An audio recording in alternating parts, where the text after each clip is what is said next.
Good evening, visitors. Welcome to the Australian War Memorial's last post ceremony. My name is Gerard Pratt, and joining us today from the Royal Australian Navy is Lieutenant Commander Christopher Doherty. Today, we remember the 75th anniversary of the invasion of Papua. After the Battle of the Coral Sea was thwarted, the Japanese planned to invade Port Moresby in May 1942. The Japanese responded with a longer-term, two-pronged assault on the Australian territory of Papua. Forward positions would be established at Buna on the northeastern coast of Papua and later at Milne Bay, and proceed overland to Port Moresby. The first landings occurred near Buna and Gunner on the 21st of July 1942. Establishing a beachhead, the Japanese force quickly advanced. Meeting opposition from the Maroubra force, then consisting of 4 platoons of the 39th Battalion and elements of the Papuan Infantry Battalion. The Kokoda Trail campaign had begun. It was to be a gruelling and brutal experience for all involved. While the fighting was some of the most desperate and vicious encountered by Australian troops during the Second World War, starvation and illness claimed more Japanese lives than in combat. The men of Maroubra force, many of them poorly trained, fought a stubborn rearguard action, but could not prevent the Japanese advance. Worn out and severely depleted, in late August, they were relieved by troops returning from action in North Africa. By mid-September, the Japanese were just 30 kilometres from the Allied airdrome at Port Moresby, but withdrew on the 26th of September. They had outrun their supply lines and received orders to withdraw after the reverse at Guadalcanal. The Australian pursuit through the isolated, mountainous jungle terrain began, encountering bitter opposition in October and then success in November. Japanese forces at Buna and Gona continued fighting until January 1943. Today we remember the invasion of Papua. We pay our respects to the men and women commemorated here on the Roll of Honour and to the survivors who returned home. Today we're honoured to acknowledge Rear Admiral Mike Brown, United States Navy retired. We also welcome the Superintendent of the Seoul National Cemetery, the Republic of Korea. We welcome the veterans who have served, those that are still serving, and the families that support them. We acknowledge the members of RSL and Services Clubs Association, RSL Victoria and RSL Queensland, who are watching the broadcast of this ceremony from across Australia. During the ceremony, wreaths will be laid at the base of the Pool of Reflection by Southern Hills Christian College, Bedford-Dale, Western Australia. Kalamundra Christian Primary School, Walston West, Western Australia. And Our Lady of Good Counsel School, Gatton, in Queensland. They will also be joined by visitors to the memorial. I'd invite you all now to please stand and join in singing the National Anthem.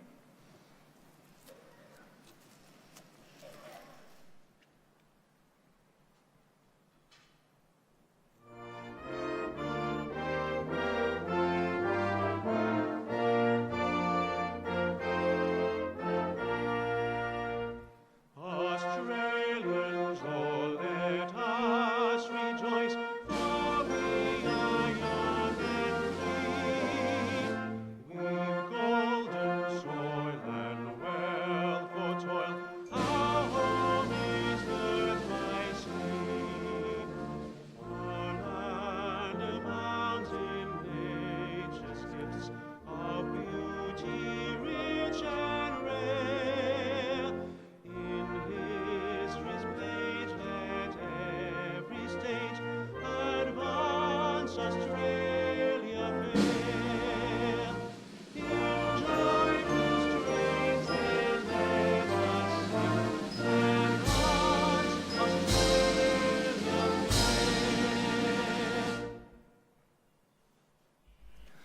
Children, please be seated.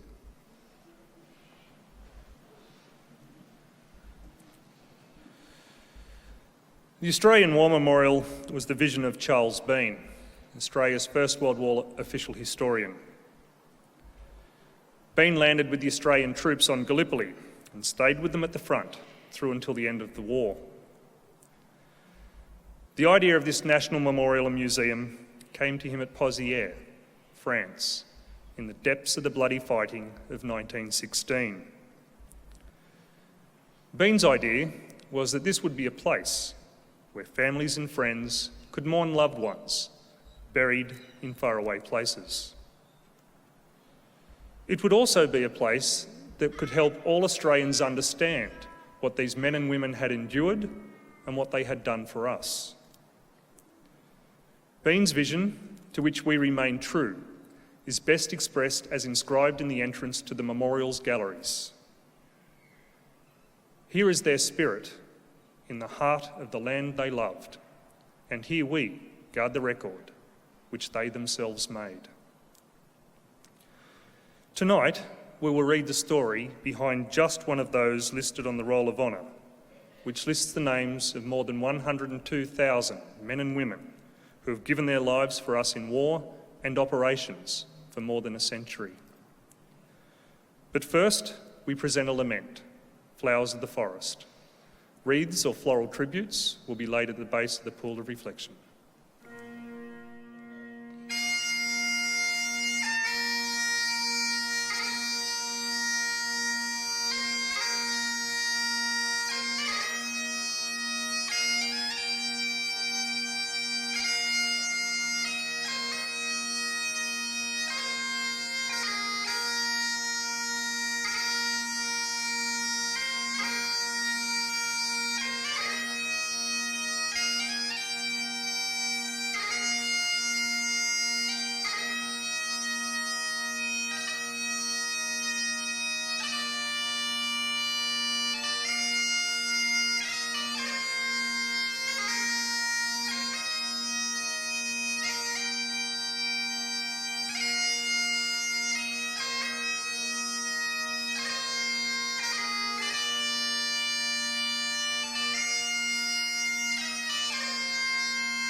Today we pay tribute to Lieutenant Colonel William Taylor Owen. William Owen was born on the 27th of May 1905 in Nagambie, Victoria, to William and Ida Owen. In the years before the war, he worked as a bank officer and married Daisy Green. Owen served with distinction in the militia, joining the Melbourne University Rifles in 1931 and attaining the rank of sergeant. In 1936, he moved on to the 29th 22nd Battalion, where he was promoted to captain in late 1939 and major in April of 1940. He enlisted in the Australian Imperial Force on the 8th of July 1940 at the age of 35 and was posted to the 2nd 22nd Infantry Battalion with the rank of major. The 2nd 22nd arrived at Rabaul, the administrative centre of New Britain, in late April and combined with the local unit of the New Guinea Volunteer Rifles and other Australian units to form Lark Force. Lark Force spent the following months constructing defences and training for operations in a tropical environment. But it was ill-equipped and in no position to successfully defend its position against an enemy attack. Japanese bombing of New Britain began in early January 1942, increasing in intensity as the month continued. By the 22nd of January, Lark Force had withdrawn from Rabaul, waiting on the western shores of Blanche Bay for the inevitable Japanese landings. Owen's Alpha Company was positioned at Vulcan Beach and bore the brunt of the Japanese landing. After fighting for several hours, Owen ordered his men to break contact, as were in danger of being cut off. Lark Force was rapidly overwhelmed, and Colonel John Scanlon ordered a withdrawal on the basis of every man for himself. Groups ranging from company strength down to pairs and individuals sought escape along the north and south coasts of New Britain. Some found small boats and got away on their own. Others were picked up by larger vessels operating from New Guinea. Approximately 160 Australians captured by the Japanese while trying to escape were massacred at Toll Plantation. Another 836 were interned as prisoners of war. Owen and his men faced a harrowing battle of survival in the mountains and along the southern coast. They were among only 400 who managed to escape New Britain. After recuperating in Australia, Owen was promoted to Lieutenant Colonel and assumed command of the 39th Battalion on the 7th of July 1942. The 39th Battalion was preparing to deploy to the mountain village of Kokoda on Papua, and the first troops left the day after Owen assumed command. He was flown up, arriving as Bravo Company was engaging the enemy. Facing overwhelming odds, the Australians were pushed back. Owen ordered a retreat to Daniki, but when the Japanese did not occupy Kokoda, Owen led his men back to try to reopen its airfield to receive reinforcements and supplies. 2 transport aircraft circled the field, but unsure if the Japanese were present, could not land. On the evening of the 28th of July, the Japanese began attacking in force. The company of about 140 men attempted to hold their position against the advancing force, but at 3 a.m. the next morning, the Japanese stepped up their attack. Owen was shot above the right eye. He was taken to a hut being used as an aid post and examined by Captain Geoffrey Doc Vernon. His condition was grim. With their commander mortally wounded, the enemy at their flank, and coming under accurate artillery fire, the Australian line collapsed. The troops were forced to withdraw. Owen could not be moved. He was cleaned up and left as comfortable as possible. On the 9th of August, when members of Alpha Company of the 39th Battalion retook Kokoda for a few days, Owen's body was found and buried in the vicinity of Graham's house at Kokoda. His body was later reburied at Bamana War Cemetery near Port Moresby. Owen was posthumously mentioned in dispatches and received the United States Distinguished Service Cross for his extraordinary heroism in action near Kokoda, the first Australian to receive this award. His name is listed on the Roll of Honour on my left, among some 40,000 Australians who died while serving in the Second World War. This is but one of the many stories of service and sacrifice told here at the Australian Memorial. We now remember Lieutenant Colonel William Taylor Owen, who gave his life for us, for our freedoms, and in the hope of a better world.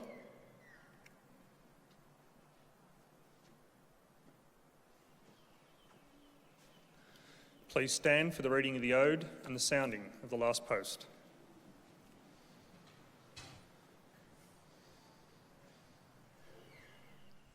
They shall grow not old, as we that are left grow old. Age shall not weary them, nor the years condemn. At the going down of the sun, and in the morning, we will remember them. We will remember them.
lest we forget. Lest we forget.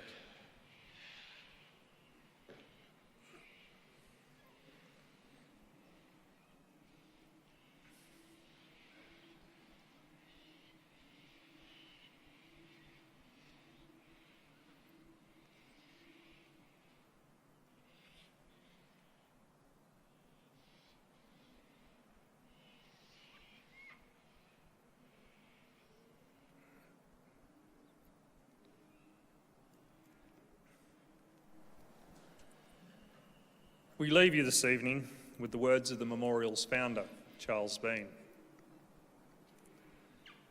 Many a man lying out there at Pozieres or in the low scrub at Gallipoli, with his poor, tired senses barely working through the fever of his brain, has thought in his last moments, well, it's over. But in Australia, they will be proud of this. Ladies and gentlemen, girls and boys, that concludes the last post ceremony. We thank you all for visiting the Australian War Memorial and wish you all a very good evening. Thank you.